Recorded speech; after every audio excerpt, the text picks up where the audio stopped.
Hello? Hello?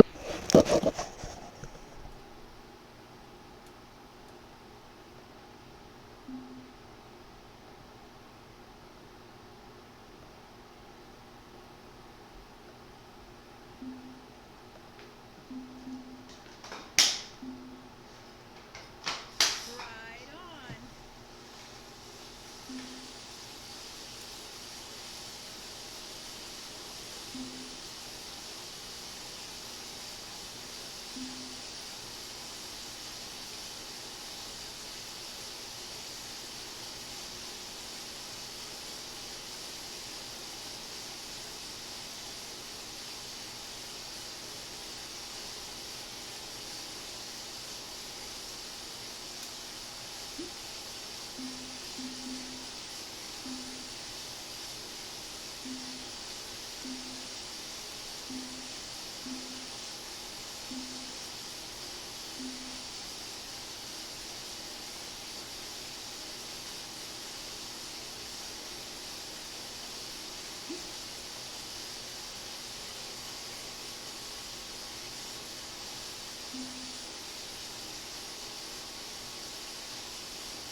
Hello, ladies.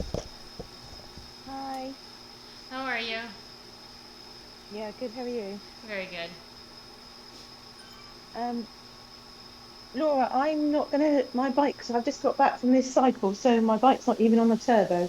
Okay, So no I'm just gonna worries. watch you. I'm No gonna watch worries. you on the stream. Okay.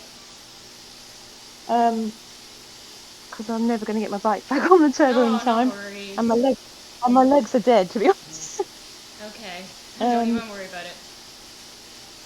so yeah, I'll leave you to do the chat on the thing if that's okay. Yep, There'll be that's others anyway. I think Louise is going to join you. okay. Um, I'll just wait for her to join before we start. I don't even think I can connect. I might just try and do that. There's, Okay.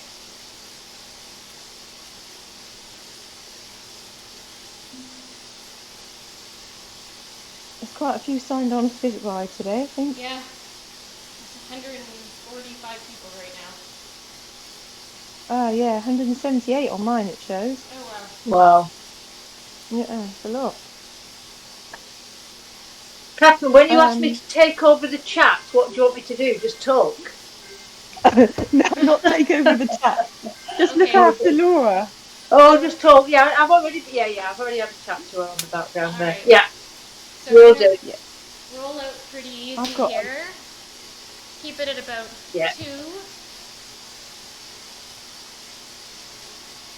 Yeah, yeah, Louise, if you could just look after Laura, really. That's all I Oh, mean. yeah, I just want Laura to look after me. Laura, Well, Yeah. your advice last. she doesn't, she doesn't, Your, she doesn't need looking after, but no, when I know everybody's on that. mute Yeah, and nobody says yeah. anything, No, um, Laura, I was so impressed I last just thought, week. Yeah, absolutely.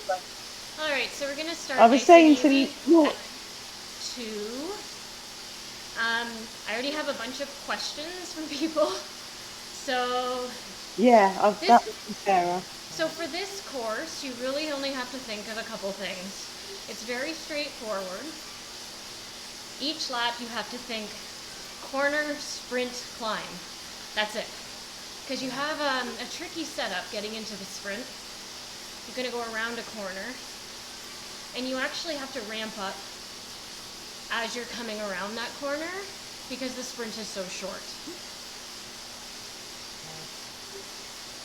No, that's good to know. Yeah, it's very tricky. And it's one that you really like, placement is everything. Uh-huh. So you want to kind of start further back. And as you're coming around the corner, you slowly work your way through the group and get your leg speed up there. You don't want to increase your power too much there, but you want to make sure that you're increasing like your cadence there, getting ready to sprint. So it's essentially a 220 meter sprint with a 200 meter ramp up. That's what I like to think of it as. So you have that 200 meters as you're coming around the corner to get into position, which is really great. What's good about this sprint as well is you can see it as you approach it on the other side of the road, Yeah. can't you? So you know exactly, yeah. Yeah, you know exactly where it is. But No. yes and no, like you see it, you know it's there, but that corner, Yeah. most people mess up the corner. Yeah. And they get kind of ahead of themselves. Somebody typed start. See, this is why I can't type and talk, because I literally see things and I say them. Like cycling, talking, typing. My goodness. It's just too much. So as we're starting this course, you really want to make sure that you're well warmed up. It's going to be a vicious start because it's flat. So just be prepared. That first 10 minutes is going to be the absolute worst. It's going to really hurt. But it will settle down after the first sprint. And when I say after, I always mean to include 1 minute or 2 minutes after the sprint. Because we all know everybody likes to carry on the power after the sprint, just to get rid of anyone that might be dangling. Yeah.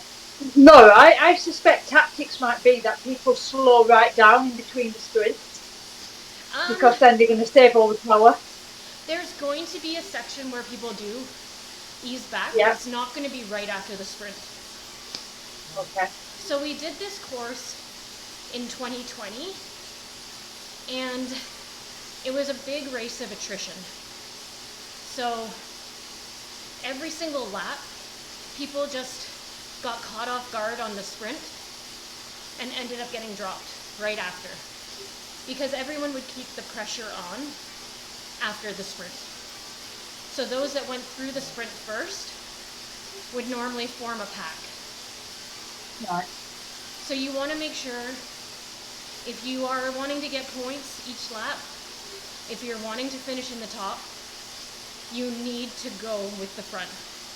Now this might not mean that you're going to sprint every lap, because nobody can sprint 6 sprints and then go and do their best KOM ever. It's just not possible. So work with your team and come up with a really good strategy for who's going to do which sprint each lap. If you're not a designated sprinter for the lap, you still have to do enough to stay with the front, but you're not going to go all the way. You're maybe going to start pushing that sprint right from like the sprint line, just enough to stay with the group. And then you'll still have legs to push through after the sprint. Yeah. Because nobody can win all 6 sprints and then go and win the race.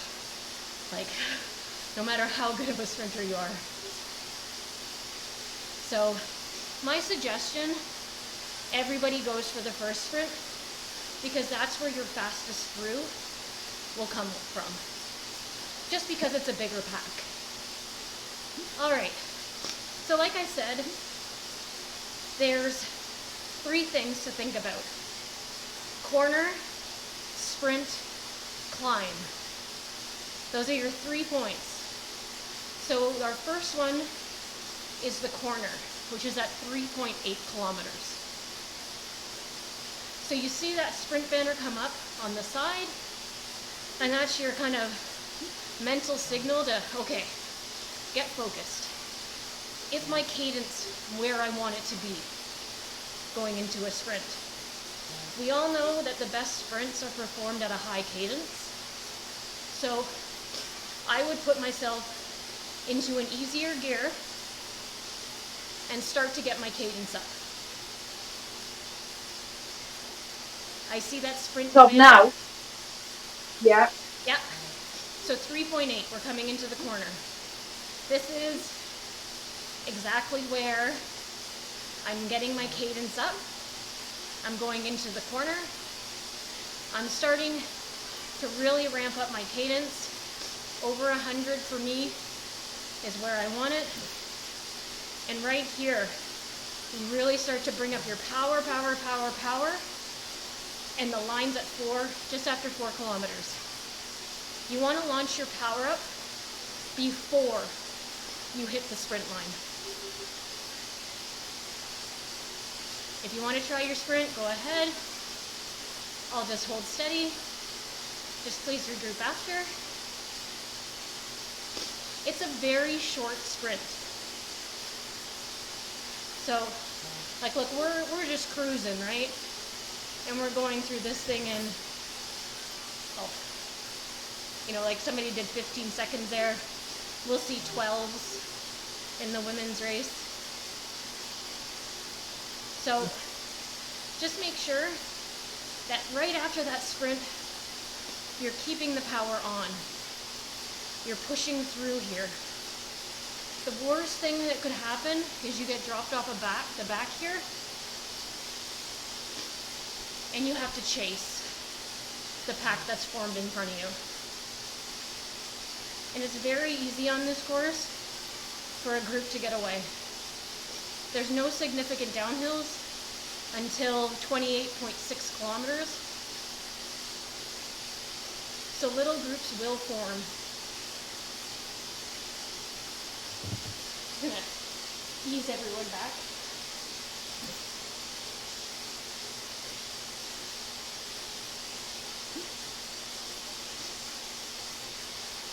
This is where the old slow went too fast last week as well, didn't it?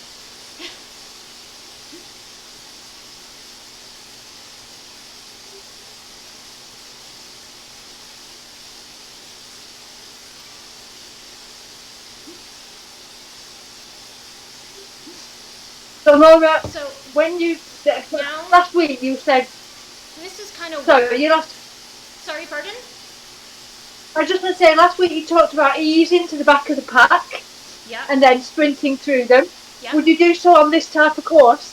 Absolutely. You always want to start closer to the back, but then as you start your ramp up, coming around that corner, I would want to be at the back, come around the corner, be mid to top third at that point, and then as I launch, right about 100 meters before that sprint line, I launch full power, and that's when I work my way through the rest of that third. But you absolutely want the draft on this one. Yeah. If you're the first person to launch off the front, you're going to get passed. It happens every single time on this course.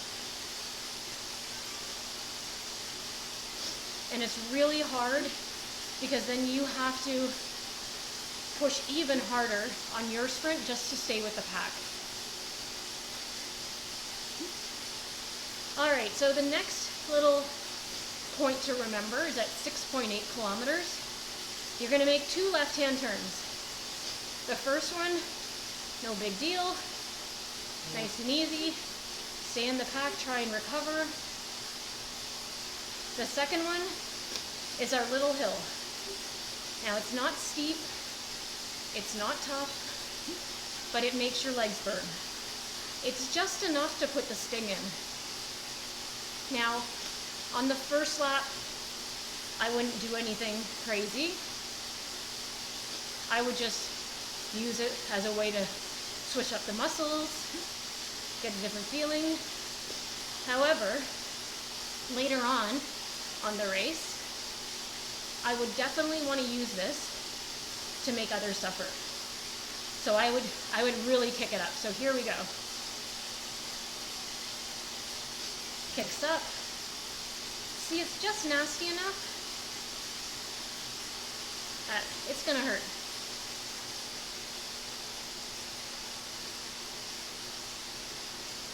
And then it's a long 1%er.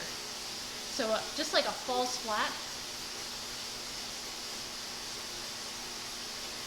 So you really can make it hard for people if you're feeling good. However, if you're not feeling good, others can make it hard for you. Yeah. What are the power-ups this week? So the power-ups are the draft van, the arrow, and the burrito. They didn't give us a feather, which I really like, because if somebody has the feather on Libby, you can't touch them. Like it's unfair. Yeah. Any punchy climb like that, if they give the feather, it's just silly. Yeah. So see, for this, we're going up to 2% again. It's just draggy enough that if you and your team are together, you can just kind of put the pressure on a little bit here and make everyone work.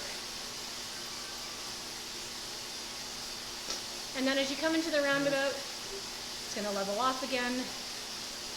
Easy peasy, lemon squeezy, you just kind of let yourself relax. And now we're getting into that sprint mode again. So the corner again, corner, sprint, climb. Corner's at 8.9.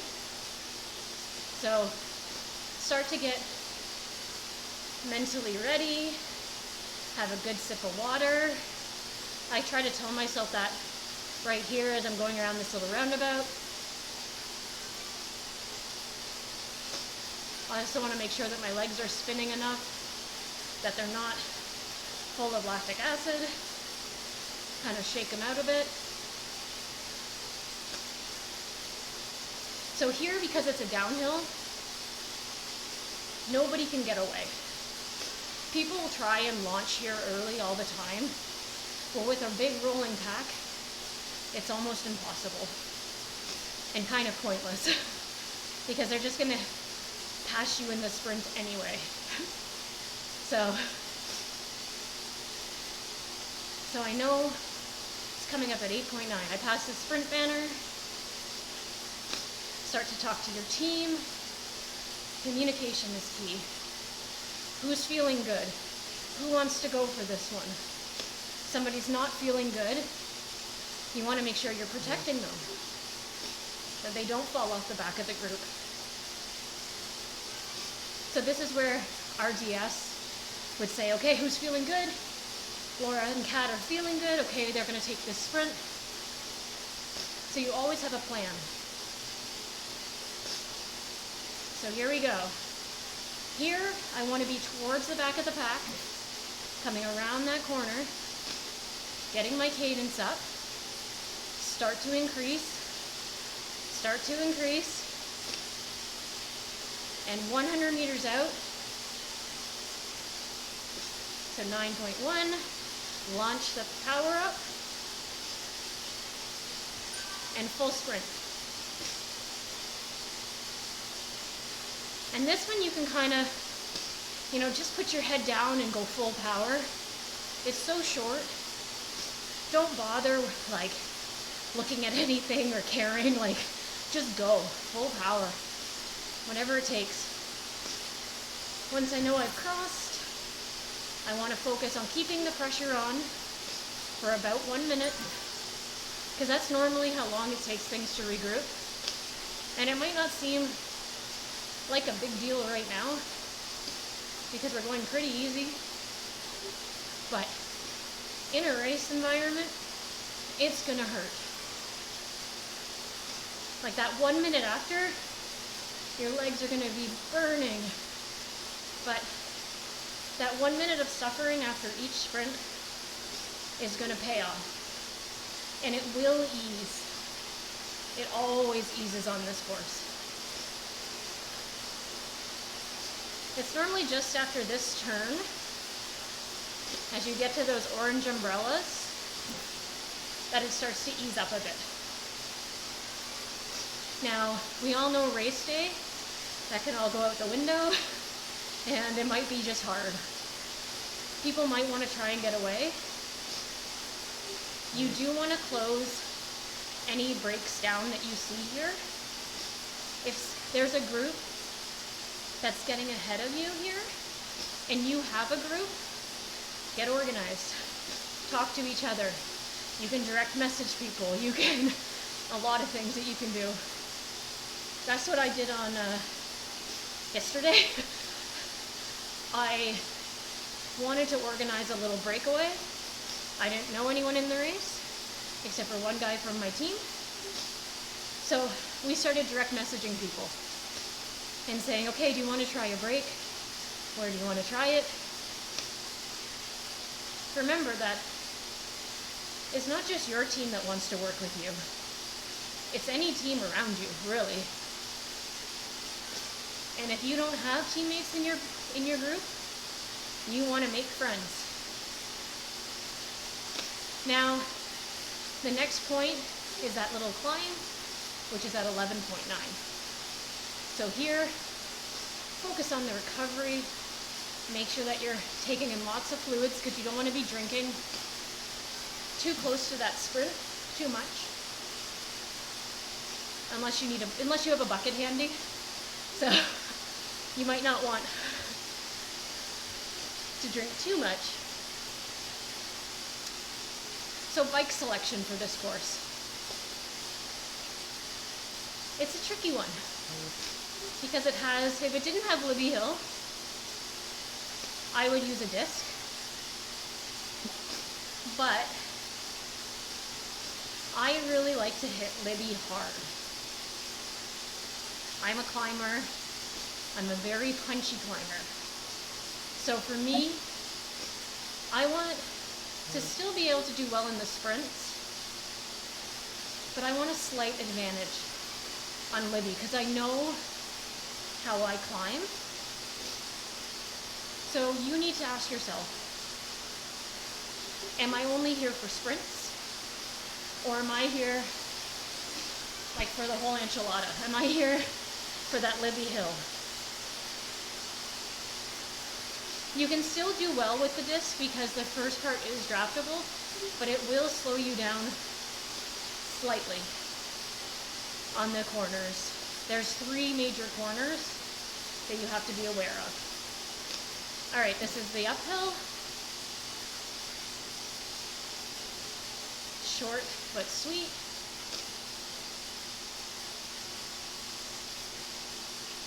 Oh, my power is getting a little high. There we go. So for me, I'm going with the Scott Addict, which still has one of the fastest aero ratings, but it's slightly advantageous on climbing. So I still have a good aero setup.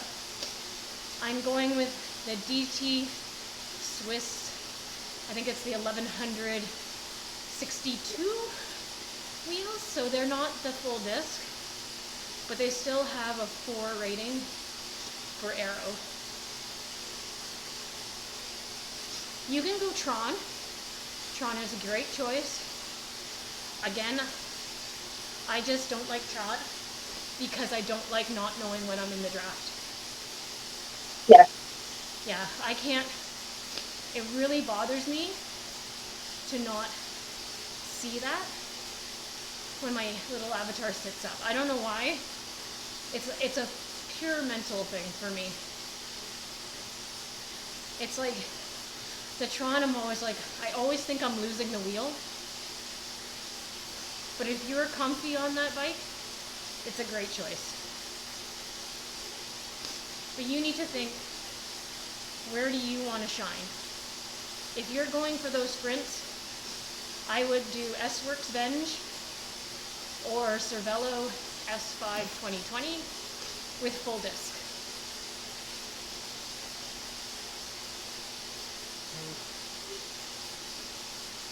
Laura, do you think it's going to be strung out in little groups, or do you think there'll be like a big pack as there is now? Oh, it's after the first sprint, it'll be split in half. Right. It always is. And then each sprint, it'll be a race of attrition. So each sprint, there will be people who are already in the red going around the course. So every time they hit that sprint, it's just knocking people off the back. And keeping the pressure on after the sprint, that's when you'll see people fall off.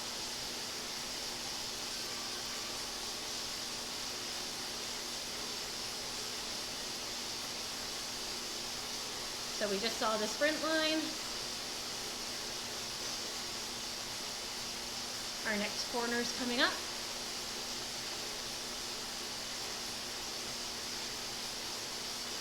So everybody just think about that corner, getting your cadence up.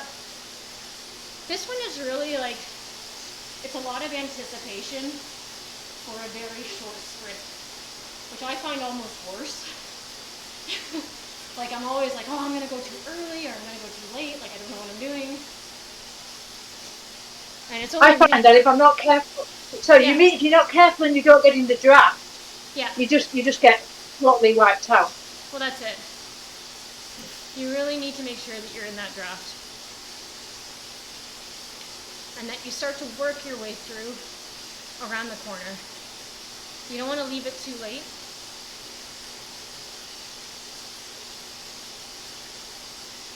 And then right before that sprint line, so 1, 2, 3, so 4 trees, and then you launch. But for me, I just kind of count as I come around the corner. And you hit. Laura, do you launch it on that green stripe, or do you launch before then? Before, 100 meters before. Yeah. Okay. If you wait till the green line, people have already gone. It's too. Okay. And if I see people dropping orange numbers before then I go. I just don't want to be the first to go. Yeah. That's the only thing.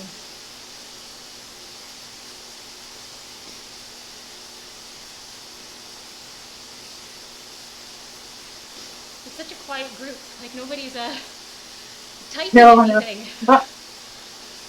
I'm probably doing too much talking. I'll put myself on mute. Yeah, I wish the front would kind of calm down, but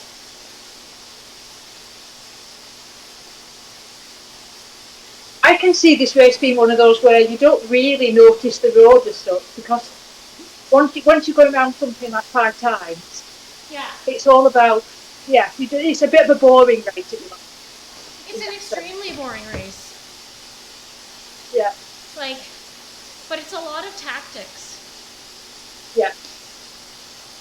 And you can't call it until you're in it, because somebody might try and go for a breakaway. You just don't know, you just have to watch.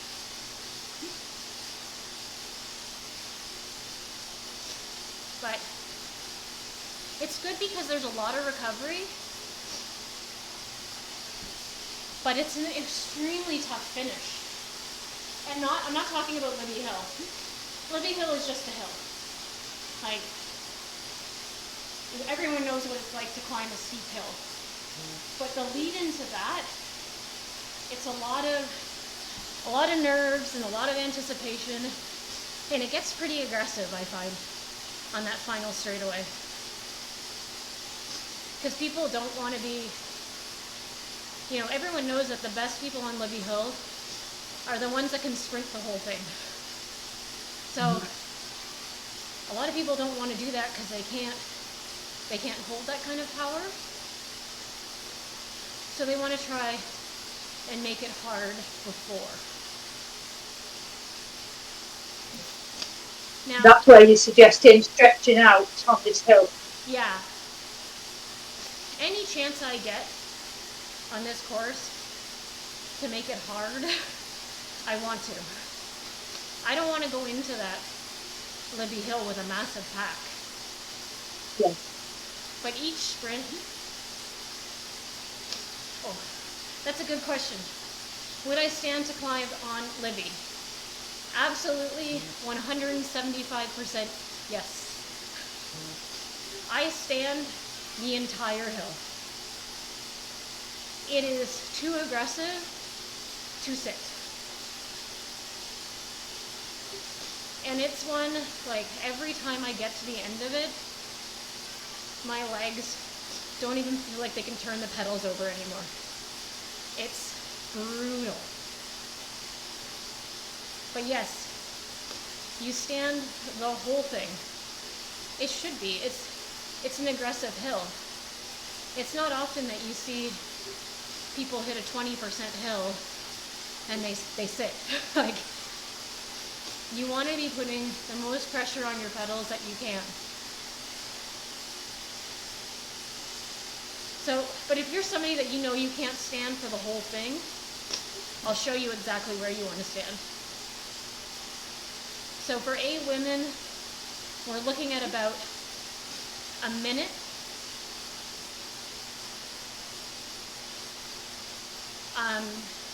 I think I saw the C women did it in 140. So think 130 to 140 in a race environment. Look at your 1 minute power on Zwift Power. See what your max is. You want to know.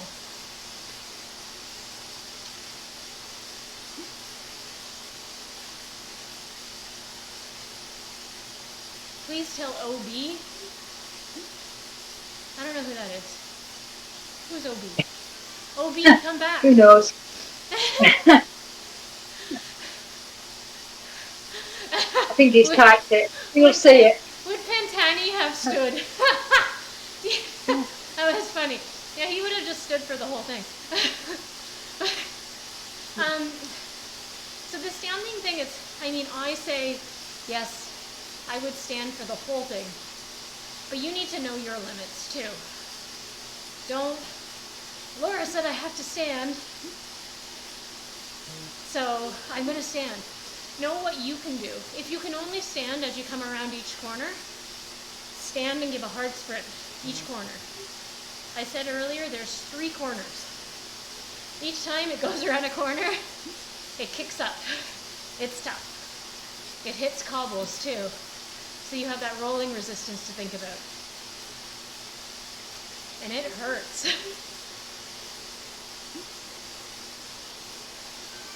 Oh. I think it's a long build-up as well to it, isn't it? Yeah, it's quite a long stretch before you hit that green line. It's rolling. It goes up first, then back down, and then goes on like a drag. But once you hit the red line, it goes up. But it doesn't start super aggressively, but you wanna go hard from that line. You don't want to necessarily sprint from the line, but you want to just make it hurt.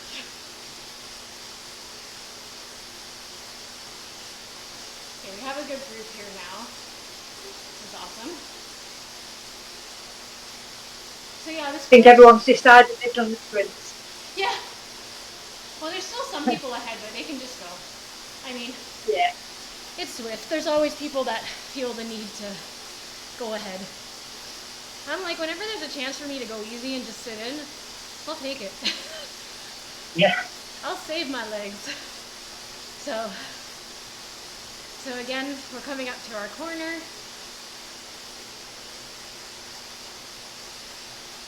We start to get ready. I don't even know what number this is. Is this number 3 or number 4? 4, I think. I think it's 4. Okay, cool. That's the thing. Well, at least in like the race, you'll have the countdown. Oh yeah, 19. We are on 4.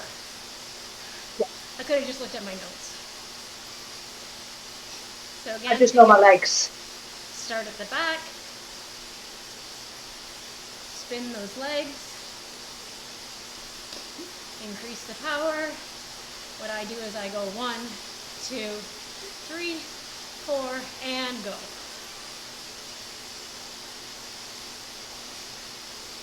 Watch for anyone dropping those orange numbers.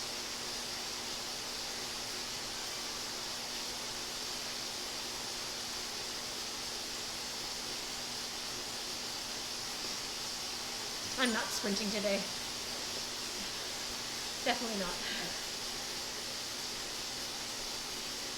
Alright, so we're going to do this loop one more time. And then it's going to change up. Who was the premier dancer on the pedals? I think it was someone who went through at 9.2. Oh, like, I have no idea. I like to think that I'm a great dancer on the pedals, but given the fact that I once broke my cleat and fell off my bike while trying to dance on my pedals, it's not me. Yeah. I really like standing on hills though. Like it's something that is quite comfortable for me. Some people might not like it. Unfortunately with Libby, it's just such an aggressive gradient that you really do. You have to figure out how you can put the most power possible. And it really, if you can do that sitting, more power to you. But I really need to stand and use my whole body weight. You know, really make sure that I'm pushing over on each side of the bike, standing, using my body weight to transfer down. What little body weight I have, I need it. So one more lap of this and then we head over to the fun. So this last lap, we have to think, we've gone through this thing 4 times. The chances of getting a fastest through on this lap is pretty low. Most people won't be able to hit their best sprint on the 5th time through. So I wouldn't be really sprinting this one much. I would just be following the moves, seeing what others around me do. If people kind of increase their power, I'll kind of increase mine. But I don't want to really go for it on this one. I won't gain anything, except for maybe a couple first across the line if I'm in the front pack. But be strategic, because remember the next sprint that we go to, we haven't been to yet. So there's still those fastest through points on that one. So my mind would already be at that sprint. But of course we have our little climbs first. Coming up at 22.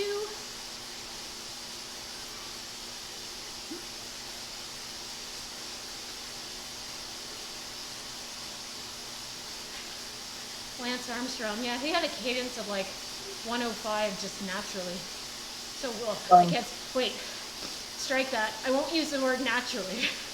Well, yeah. He had a cadence of 105. It might have been aided, yeah. That's a word that you really shouldn't use when talking about. Yeah. Oopsies. That's so sad though, isn't it? Such a great sport. So this is our next corner. It's going to go up. It's short. But remember, people be wanting to make it hard.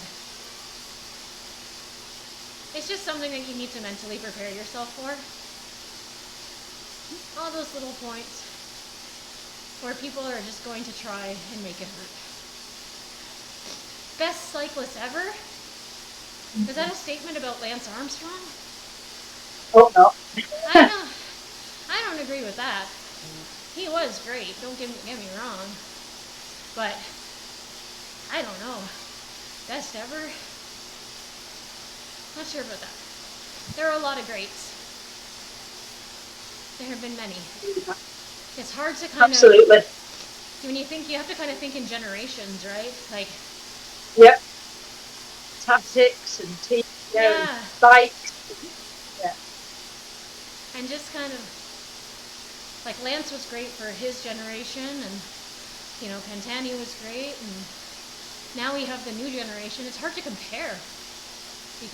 Because bikes have got lighter, haven't they? And, you know, mechanics are better. And even just the way that everyone is recruited and groomed from such a young age, it's so different now. There's so much physiological testing now that we just didn't have back then. Like, they can look at somebody in a totally different sport, right?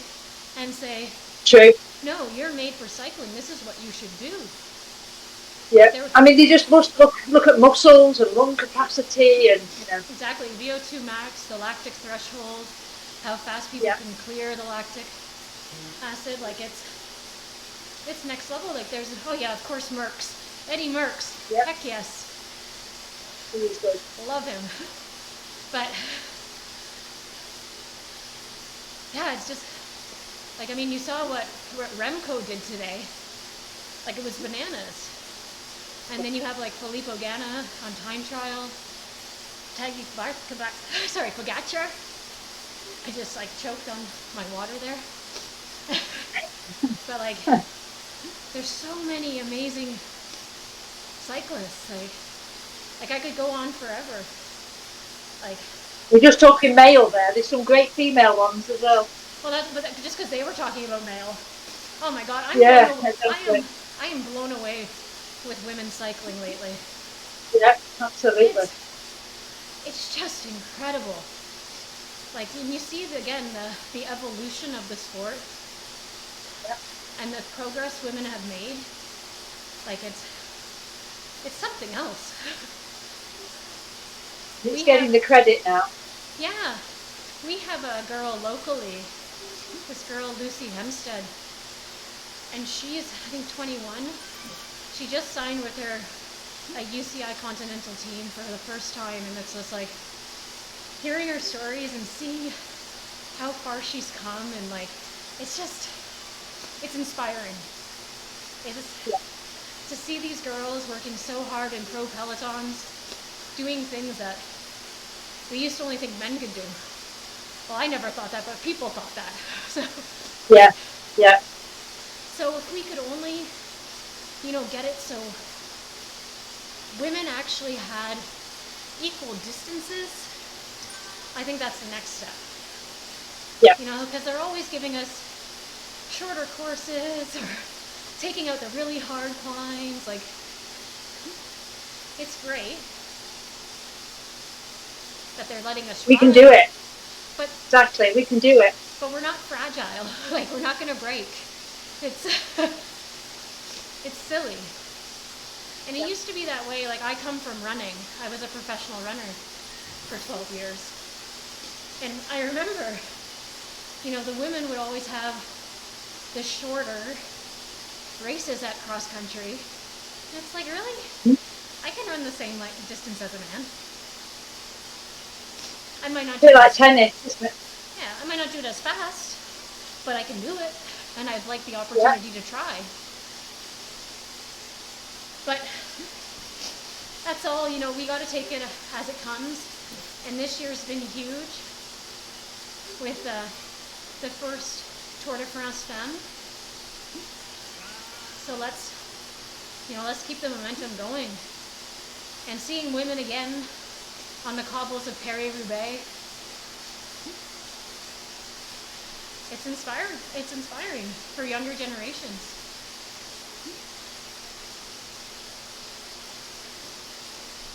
All right, so this loop, it's going to be a little different. I was just talking because, well, we're doing the same thing again. So this one, we don't have the climb. We're going to go straight down Broad Street. So there's no more of that climb. We have the Broad Street sprint coming up at 27.7.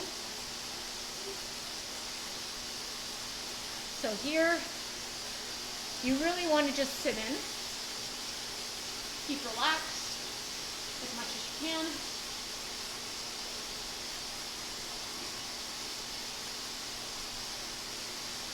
Because at next sprint, you're going to have those fastest through points again. So you want to hit that sprint as fresh as you possibly can.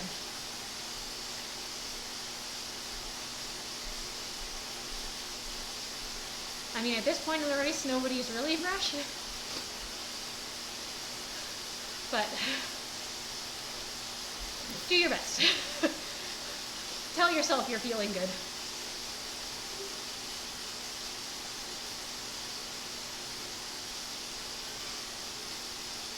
Also here, I kind of like to have a little bit of a gel or something with some sugar in it, so that I have it when I hit Libby, kind of, even if it's just a mental thing. I did the same in running. I was like, you know what, just a little bit before the end, kind of gives you that little mental edge.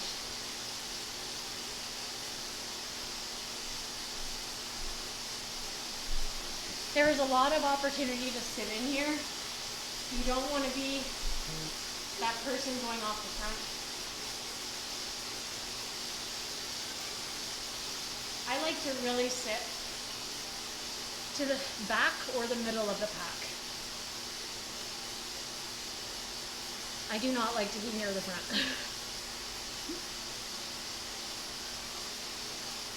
But you also want to make sure that you're not dangling at all. Like if you're at the back of a group and you start to see that 3 meter kind of thing, you don't want that. Current heart rate. Mine? I don't know. I'm not wearing a heart rate monitor. Probably 100. Not high. But come race day, it'll be high. It'll be like 180 here, for sure. Oh no, here's like kind of a recovery, so maybe 165 here. When you're racing. Pardon? When you're racing. Yeah, 165 is like sitting in. Yeah. When I'm going hard, like my max is 216. Wow. So again, the sprint is at 27.7. So here, I'm starting to get my cadence up. Looking for that sprint line, I see it up ahead. This sprint is 280 meters. So again, you want to launch the power up before you hit the line. You really have to have your vision on that line. And remember, you can change your camera angle if you can't see it.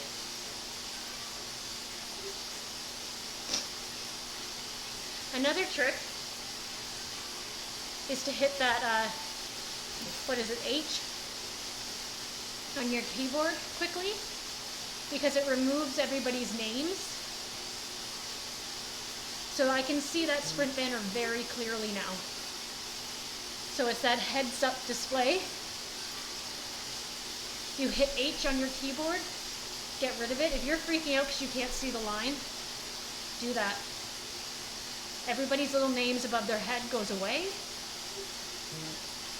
And then you can see the line quite clearly. And then just hit H again on a keyboard, brings it right back up. Because sometimes with those short sprints, it's really tough to see the line because you're in a pack. So now we have a good downhill coming with lots of super tuck at 28.6. So we're coming up to it.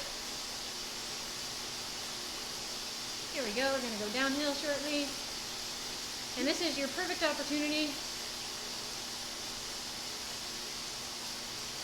to get some rest, get some fluids in, because it's going to be hard once we make the left-hand turn after the downhill.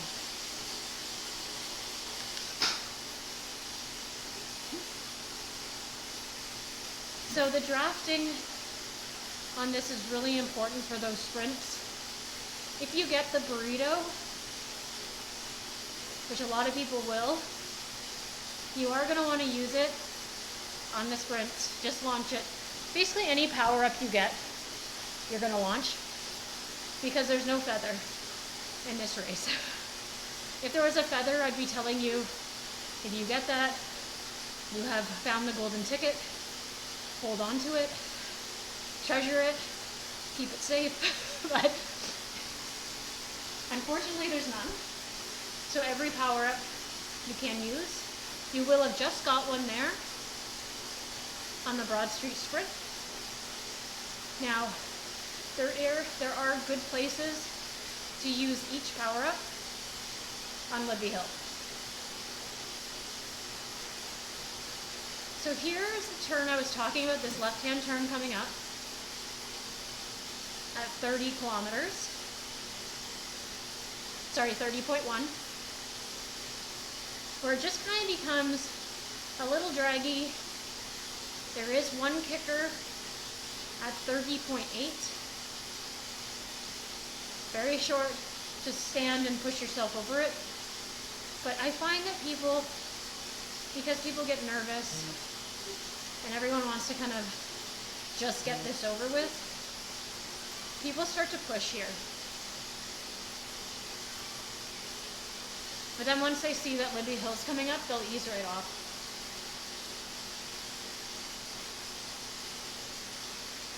So I would not use my power up anywhere here. Definitely save it for when you get to Libby Hill. Just remember, little bump right up ahead at 30.8. We're going to hit it shortly. It's just a tiny little bump, but you kind of have to give a little kick to get over it. Right here, sorry, it's at 30.9 today. I guess I started further back. That's it. And now it's going to level off. We should be at the same pace. We had a little downhill, so maybe that did it. Or maybe people just really want to get Libby Hill over with. I'm still at 2.2, so I'm right on target.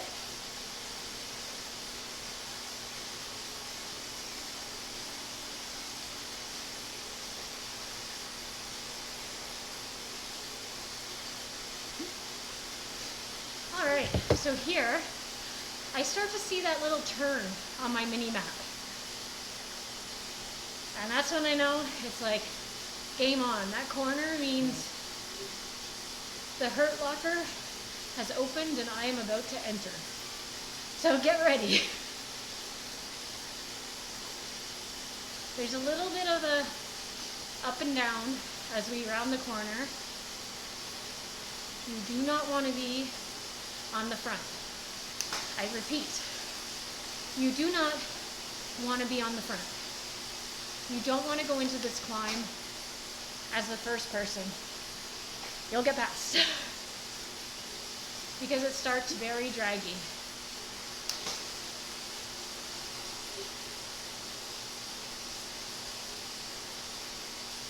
So here, again, I just let myself kind of float to the back.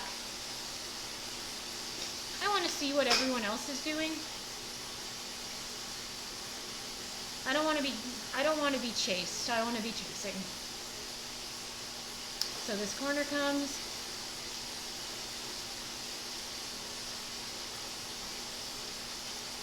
And here, I just want to follow what people are doing. Is anyone increasing their power? Is there anyone I need to watch? Nothing's going to happen yet. If you have a drafting van, you can use it here. It just gives you a little bit of break before the climb. It's not going to give you any benefit on the actual hill, so it's good to use it here. So again, you may want to hit that H button just to get rid of, you know, all the people around you, because there's a line. So here, I want to start making it hard. I don't want to go full sprint yet. That only happens at the cobbles. So here we want to go hard. We want to keep the pressure on, work our way to the front, standing, standing, standing the whole way. You see the corner coming up. You know it's coming. Start getting yourself mentally ready to really push.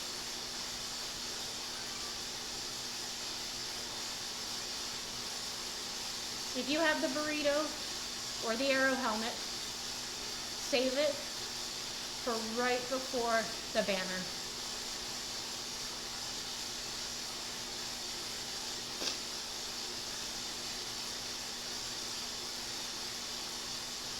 So when you hit the cobbles around the corners, it's going to get harder.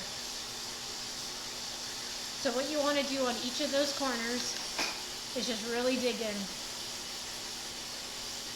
Start pushing harder here. Get through it. There's 3. That's 1. And then it kind of tapers off, but not much.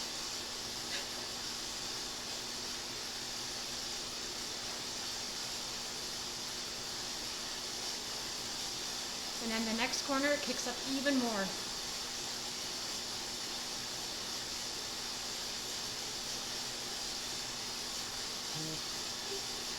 So if there was a feather in this race, this is where I would use it, but there's not.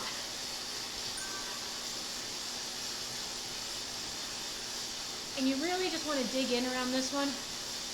Get through it. It hurts. It's horrible. And so here, it's draftable. This is where you would use the van or the burrito, because you don't want anyone drafting you. And you go all in to the finish.